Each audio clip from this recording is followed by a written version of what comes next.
రాకాలోకంకి స్వాగతం. ఈ కంటెంట్ మీకు నచ్చినట్టయితే లైక్ చేయండి, మీ బంధుమిత్రులకు షేర్ చేయండి. ఇప్పటివరకు సబ్స్క్రైబ్ చేసుకోకపోతే సబ్స్క్రైబ్ బటన్ నొక్కండి. అదేవిధంగా బెల్ ఐకాన్ని కూడా నొక్కటం మర్చిపోకండి. మిత్రులారా, మన పొరుగు దేశంలో ఉన్నటువంటి పాకిస్తాన్ పరిస్థితి పైన పటారం లోన లొటారం. కానీ దాన్ని దాచిపెట్టుకోవడానికి, తన లొసుగుల్ని దాచిపెట్టుకోవడానికి చాలా ప్రయత్నాలు చేస్తూ ఉంటుంది పాకిస్తాన్ వంటి దేశాన్ని చూసే బహుశా ఊపర్ షేర్వానీ అందర్ పరేషానీ అన్నటువంటి సామెత కూడా బహుశా వచ్చి ఉంటుంది. పాకిస్తాన్ దగ్గర ఉన్నటువంటి చాలా అద్భుతమైనటువంటి విమానం మా దగ్గర ఉంది. ఈ విమానంతో మేము ప్రపంచంలో ఎక్కడైనా యుద్ధం చేయగలము, భారతదేశాన్ని భయంకరంగా ఓడించేయగలము అని చెప్పి పాకిస్తాన్ చెప్పుకుంటుంది.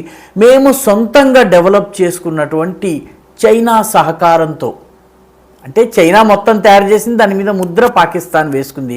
కానీ పాకిస్తాన్ గొప్పలు చెప్పుకుంటుంది.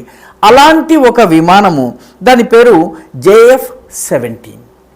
ఈ JF-17 విమానం గురించి పాకిస్తాన్ చాలా చెప్పుకుంటూ ఉంటుంది.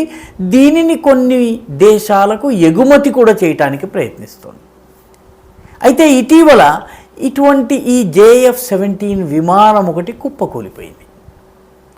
అయితే కుప్పకూలినటువంటి విషయము ప్రపంచానికి తెలియజేయకుండా ఉండేందుకు, ప్రపంచానికి తెలియకుండా ఉండేందుకు పాకిస్తాన్ పడరాని పాట్లు పడ్డది. పత్రికల పైన ఒక నిషేధాజ్ఞను జారీ చేసింది. మీరెవ్వరు కూడా దీనికి సంబంధించిన వార్తను రాయకూడదని చెప్పి పాకిస్తానీ మీడియాకి చెప్పింది. పాకిస్తానీ మీడియా, పాకిస్తానీ సైన్యం ఏమి చెప్తే అది, పాకిస్తానీ సైన్యం మోకాల మీద కూర్చోమని చెప్తే వీళ్ళు నేల నాకడానికి కూడా సిద్ధమయ్యే మీడియా అక్కడుంది. సో మొత్తం మీద యాక్సిడెంట్ జరిగినా కూడా మీడియాలో కవరేజ్ రాలేదు. అదేవిధంగా యాక్సిడెంట్ అసలు జరగలేదు, విమానం అసలు కుప్పకూలలేదు అని ఆర్మీ, ఎయిర్ ఫోర్స్, పాకిస్తాన్ ప్రభుత్వము ఈ మూడు ప్రకటించేశాయి. వాస్తవానికి జూన్ 5వ తారీఖున ఫైసలాబాద్ డివిజన్ ఉంటుంది. పంజాబ్ రాష్ట్రంలోని ఫైసలాబాద్ డివిజన్లో ఝాంగ్ అనేటటువంటి తాలూకా ఉంది. ఆ ఝాంగ్ అనేటటువంటి తాలూకాలో ఈ యాక్సిడెంట్ జరిగింది. JF-17 కుప్పకూలిపోయింది. కానీ పాకిస్తాన్ దాన్ని బలవంతంగా నొక్కిపెట్టి ఆ వార్తను బయటకు రాకుండా చేసింది. ఎందుకంటే పరువు పోకూడదు. అయితే పాకిస్తాన్లో కూడా ఈ మధ్య సోషల్ మీడియా నెమ్మదిగా పైకి వస్తుంది. కాబట్టి సోషల్ మీడియాలో అక్కడక్కడ గుసగుసలు వచ్చినప్పటికీ వాటిని పాకిస్తానీ సైన్యము, పాకిస్తానీ ప్రభుత్వము, పాకిస్తానీ PR, ISI పూర్తిగా నొక్కిపెట్టినాయి. అంటే జూన్ 5న జరిగింది. జూన్ 11 వరకు, అంటే 6 రోజుల పాటు ఈ నిజాన్ని దాచిపెట్టాయి. ఈ నిజాన్ని దాచిపెట్టిన తరువాత 11వ తారీఖున అనుకోని పరిస్థితుల్లో ఈ దాచిపెట్టినటువంటి నిజం ఒక్కసారి తన్నుకు బయటకు వచ్చింది. బయటకు రావడానికి కారణం ఏమిటి? బయటకు రావడానికి కారణము ఇంగ్లండ్లో ఉండేటటువంటి ఒక కంపెనీ. ఆ కంపెనీ పేరు మార్టిన్ అండ్ బేకర్స్. ఈ మార్టిన్ అండ్ బేకర్స్ ఏం చేస్తుంది? ఇది విమానాలలో పైలట్ల సీట్ని తయారు చేస్తుంది. యుద్ధ విమానాల్లో, సోలో విమానాల్లో పైలట్ల సీట్లు ఏవైతే ఉంటాయో అవి విమాన ప్రమాద సమయంలో పైలట్ బయటికి ఎజెక్ట్ అయ్యేలాగా, అంటే సీటుతో పాటు అతను బయటకు వచ్చేస్తాడు. ఆ తర్వాత పారాషూట్ సాయంతో సీటుని వదిలించుకుని అతను దిగుతాడు. ఎజెక్టబుల్ సీట్స్ అన్నమాట ఇవి. ఈ ఎజెక్టబుల్ సీట్ కంపెనీ ఇంగ్లాండ్లో ఉంది, పాకిస్తాన్లో లేదు. కాబట్టి ISI ప్రభావం ఇంకోటి దాని మీద పనిచేయదు. కాబట్టి వాళ్ళు ఒక ప్రకటనను జారీ చేశారు. ఆ ప్రకటన ఏంటంటే, మా PK-16LE అనేటటువంటి ఎజెక్టబుల్ సీటు మరొక్కసారి సక్సెస్ఫుల్గా పనిచేసింది. ఇటీవల ఝాంగ్ దగ్గర పాకిస్తాన్కి చెందినటువంటి JF-17 అనేటటువంటి విమానం కుప్పకూలినప్పుడు దానిలోని పైలట్ సురక్షితంగా బయటకు వచ్చాడు. మా సీట్ల వల్ల, ఎజెక్టబుల్ సీట్ల వల్ల అతను బయటకు వచ్చాడు. ఇప్పటి వరకు మార్టిన్ బేకర్ కంపెనీ తయారు చేసినటువంటి ఎజెక్షన్ సీట్ల వల్ల 7,723 జీవితాల్ని మేము కాపాడగలిగాము అని చెప్పి వాళ్ళు ప్రకటన ఇచ్చారు.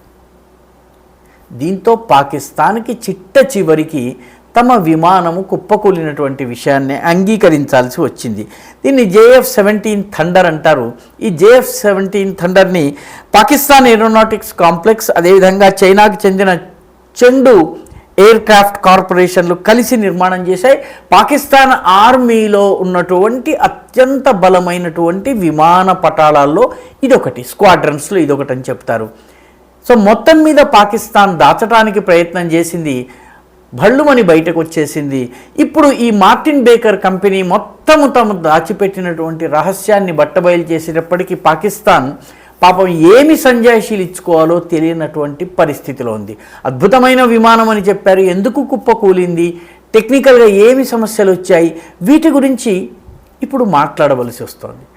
ఇటువంటి దాపరికాలు, రహస్యాలు దాచటము, సమాచారాన్ని తొక్కిపెట్టడం పాకిస్తాన్కి కొత్తేమి కాదు. చాలామందికి గుర్తుండే ఉంటుంది, అభినందన్ మన స్క్వాడ్రన్ లీడర్ అభినందన్ మిగ్ విమానంలో వెళ్ళి మిగ్ విమానంలో దాడి చేసి ఒక అమెరికాకి చెందినటువంటి, అమెరికా నుంచి పాకిస్తాన్ కొనుగోలు చేసినటువంటి F-16ని కొట్టేశాడు. F-16 కుప్పకూలినటువంటి విషయాన్ని పాకిస్తాన్ అంగీకరించలేదు చాలా కాలం వరకు. ఎందుకంటే F-16లు భారతదేశం మీద ప్రయోగించకూడదు, ఒకటవ నియమము. రెండవది F-16 అంతటి విమానాన్ని ఒక మిగ్ వంటి పాతకాలపు పాచిపోయినటువంటి విమానం దెబ్బకొట్టడం అనేది అసలు పాకిస్తాన్ పరుగు పోతుంది. కాబట్టి పాకిస్తాన్ దాచే ప్రయత్నం చేసింది, చిట్ట చివరికి సోషల్ మీడియా వల్ల బయటపడింది. మన దేశంలో కూడాను విమానాలు క్రాష్ అవ్వడం అనేది సహజం. మిగ్ విమానాలను అయితే మన దేశంలో ఫ్లయింగ్ కాఫిన్స్ అంటే ఎగిరే శవపేటికలు అని కూడా అంటారు. అందుకే 2025 నాటికి చిట్ట చివరి మిగ్ని కూడా మనము ఫేజ్ అవుట్ చేసి కొత్త విమానాలని తీసుకుని రాబోతున్నాం. రఫాయిల్ కావచ్చును, మిగతా కొత్త విమానాలు మన ఎయిర్ ఫోర్స్లో యాడ్ అవుతున్నాయి. విమానాలు కుప్పకూలడం అనేది పెద్ద విషయం ఏం కాదు, జరుగుతూ ఉంటాయి. అయితే దీనిలో ఈ ఎజెక్టబుల్ సీట్ ద్వారా పైలట్, కో పైలట్ వీళ్ళు బ్రతికేటటువంటి అవకాశం ఉంటుంది. కానీ దీనిని కూడా దాచేందుకు పాకిస్తాన్ ప్రయత్నించి భంగపడింది. పాకిస్తాన్ అనేది పూర్తిగా ఒక్క మాటలో చెప్పాలంటే ఊపర్ షేర్వానీ పైన పటారం, అందరు పరేషానీ లోన లొటారం. ఇది పాకిస్తాన్ పరిస్థితి అని ఈ JF-17 థండర్ విమానం క్రాష్ మరొక్కసారి రుజువు చేసింది. ఈ వీడియో మీకు నచ్చినట్టయితే లైక్ చేయండి, షేర్ చేయండి, ఈ ఛానల్కు సబ్స్క్రైబ్ చేయండి. మీ అభిప్రాయాన్ని కమెంట్ల రూపంలో తప్పనిసరిగా పంపించండి.